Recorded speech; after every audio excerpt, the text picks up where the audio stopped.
আজকে আমি তোমাদের বর্ধমান বিশ্ববিদ্যালয় ফোর্থ সেমিস্টারে ইতিহাসের মাইনর বিষয়টা সাজেশন করে দিলাম। আজকে যেটা দিলাম সেটা হচ্ছে লাস্ট মিনিট সাজেশন। এটা আমি তোমাদের মেন সাজেশন দিয়ে দিয়েছি, অর্থাৎ পরীক্ষা তোমরা যখন থার্ড সেমিস্টার দিয়ে ফোর্থ সেমিস্টার উঠেছো তখন তোমাদের একটা সাজেশন আপলোড করে দিয়েছি, ওটা কিন্তু মেন সাজেশন। ওই সাজেশনটা কিন্তু তোমাদের 2026-এর ইম্পর্টেন্ট। আজকে যেটা দিলাম সেটা হচ্ছে ভেরি ভেরি ইম্পর্টেন্ট, অর্থাৎ স্টামার্কস প্রশ্নগুলো। কোন স্টামার্কস প্রশ্নগুলো ভালো মতো দেখে যাবে। পরীক্ষা থাকবে 10টা, লিখতে হয় 6টা।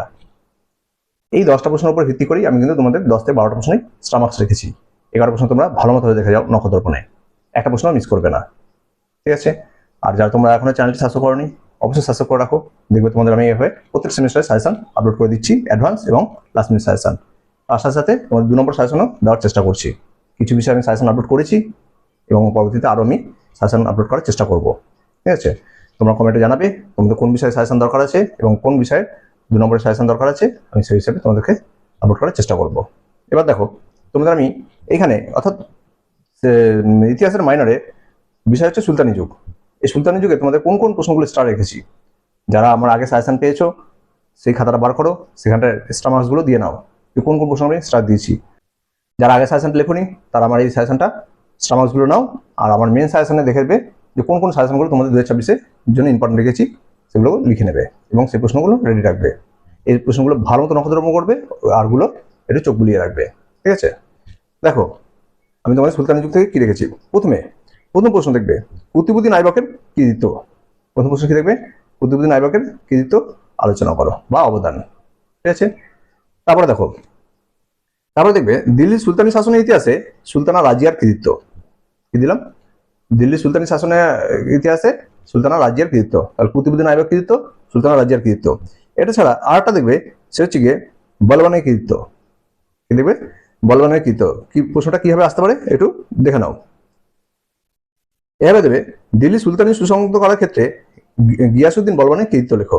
এবার দেখো গিয়াসউদ্দিন বলবান থেকে যদি ঘুরিয়ে আসে তোমাদের কিভাবে প্রশ্ন দিতে পারে। এর সাথে তোমরা বলবানের সাথে দেখে যাবে সেটা হচ্ছে গিয়ে বলবান কিভাবে মঙ্গল আক্রমণে প্রতিরোধ করেছিলেন, বা গিয়াসউদ্দিন বলবান কিভাবে মঙ্গল আক্রমণে প্রতিরোধ করেছিলেন তা লেখো, ঠিক আছে? নেক্সট প্রশ্ন দেখো, নেক্সট প্রশ্ন ভেরি ইম্পর্টেন্ট, 100% শিওর কোন পেয়ে গেলে। কি প্রশ্ন? আলাউদ্দিন খলজির বাজার দর নিয়ন্ত্রণ ব্যবস্থা সম্পর্কে আলোচনা করো। কি দিয়েছি? আলাউদ্দিন খলজির বাজার দর নিয়ন্ত্রণ ব্যবস্থা সম্পর্কে আলোচনা করো। বা আরেকটা প্রশ্ন দেখবে এখান থেকে, সেটা হচ্ছে গিয়ে আলাউদ্দিন খলজির দাক্ষিণাত্য নীতি। কি দিলাম? আলাউদ্দিন খলজির বাজার দর নিয়ন্ত্রণ নীতি এবং দাক্ষিণাত্য নীতি আলোচনা করো। আলাউদ্দিন খলজি থেকে আসবেই, ঠিক আছে? ভেরি ইম্পর্টেন্ট কিন্তু এই প্রশ্নটা কোনো মতেই ছাড়বে না। নেক্সট প্রশ্ন দেখো তুগলক যুগ। তুগলক যুগের ভেরি ইম্পর্টেন্ট প্রশ্ন কি? মোহাম্মদ বিন তুগলক। মোহাম্মদ বিন তুগলক থেকে তোমাদের ভেরি ইম্পর্টেন্ট প্রশ্ন যেটা রেখেছি, যেটা পরীক্ষায় আসছেই বা পড়ে গেছে ধরে নাও। প্রশ্ন হচ্ছে কি মোহাম্মদ বিন তুগলককে পাগলা রাজা বলা কতটা যুক্তিসঙ্গত। দিলাম মোহাম্মদ বিন তুগলককে পাগলা রাজা বলা কতটা যুক্তিসঙ্গত। এবার দেখো পাগলা রাজা বলা কতটা যুক্তিসঙ্গত, তোমরা যে অ্যান্সারগুলো করবে দেখবে অ্যান্সারগুলোর মধ্যে দেখবে ওখানে কতগুলো পয়েন্ট আছে, অনেকগুলো পয়েন্ট আছে। তার মধ্যে আমি 2-3টে পয়েন্ট আলাদা বলছি যেগুলো দিয়ে আলাদা 5 নম্বরের প্রশ্ন আসতে পারে। আমি যে প্রশ্ন বললাম এটা কিন্তু 10 নম্বর প্রশ্ন হিসেবে ইম্পর্টেন্ট। এছাড়াও তোমাদের 5 নম্বরের প্রশ্ন হিসেবেও আসতে পারে। কি প্রশ্ন? মোহাম্মদ বিন তুগলকের রাজধানী স্থানান্তর ও মুদ্রা প্রচলনের যুক্তি দাও এবং এগুলো ব্যর্থ হয়েছিল কেন। ঠিক আছে?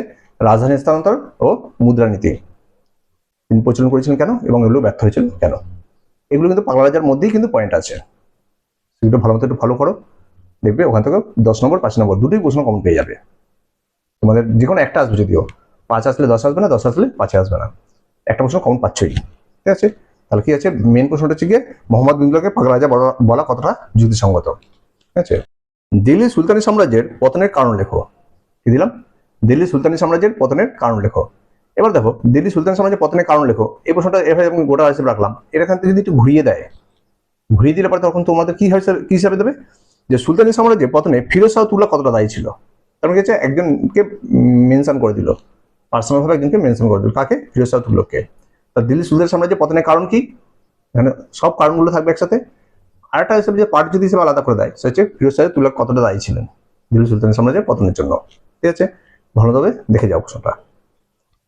তারপরে দেখো দিল্লি সুলতানি আমলের শাসন ব্যবস্থার পরিচয় দাও। কি দেখলে? দিল্লি সুলতানি সাম্রাজ্যের শাসন ব্যবস্থার পরিচয় এবং এর সাথে যেটা দেখে যাবে সেটা হচ্ছে সুলতানি যুগে নারীর অবস্থান লেখো। লিখেছে সুলতানি যুগের শাসন ব্যবস্থা এবং নারীর অবস্থান আলোচনা করো, ঠিক আছে? 5 নম্বর প্রশ্ন হিসেবে ইম্পর্টেন্ট। আরটা দেখে যাবে সেটা সুলতানি যুগে হিন্দু মুসলিমের ঐক্য কিভাবে পাশাপাশি অবস্থান করেছে। কি দেখবে? সুলতানি যুগে হিন্দু মুসলিমের ঐক্য কিভাবে পাশাপাশি অবস্থান করেছে তা আলোচনা করো। এবং যদি ঘুরিয়ে আসে, একটু শোনো, আমি লিখে দিলাম না, একটু শুনে নাও। ইন্দো ইসলামীয় স্থাপত্য রীতির প্রধান বৈশিষ্ট্য লেখো। কি দেবে? ইন্দো ইসলামীয় স্থাপত্য রীতির প্রধান বৈশিষ্ট্য লেখো বা আলোচনা করো। দুটো প্রশ্নের উত্তরে একই। তারপরে দেখো, তারপরে যেখান থেকে দেখবে ভক্তি ও সুফি আন্দোলন। ভক্তি সুফি থেকে কি দেখবে? প্রথম প্রশ্ন, মধ্যযুগে ভক্তি আন্দোলনের বৈশিষ্ট্য লেখো। কি দিয়েছি? মধ্যযুগে ভক্তি আন্দোলনের বৈশিষ্ট্য লেখো। এর সাথে দেখবে যেটা, সেটা হচ্ছে ভক্তি আন্দোলনে চৈতন্যদেব, নানক এবং কবিরের ভূমিকা। কি দেখবে?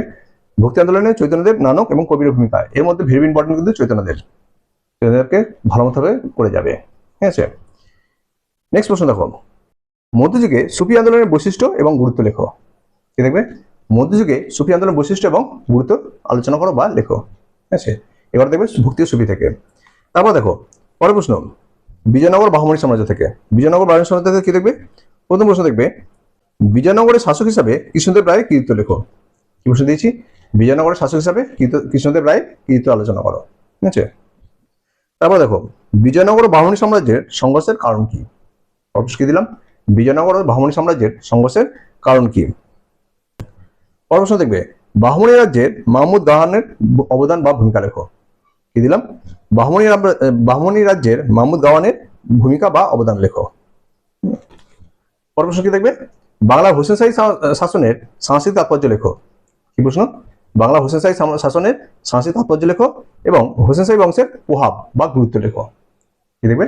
হোসেন শাহী বংশের প্রভাব বা গুরুত্ব। এরপর দেখো, হোসেন শাহী শাসনকালকে কেন স্বর্ণযুগ বলা হয়? কি দেখবে? নেক্সট প্রশ্ন দেখো, বাংলার ইতিহাসে হোসেন শাহের শাসনকালকে স্বর্ণযুগ বলা হয় কেন? ভেরি ইম্পর্টেন্ট প্রশ্ন এটা। বাংলার ইতিহাসে হোসেন শাহের শাসনকালকে স্বর্ণযুগ বলা হয় কেন, তা লেখো বা আলোচনা করো।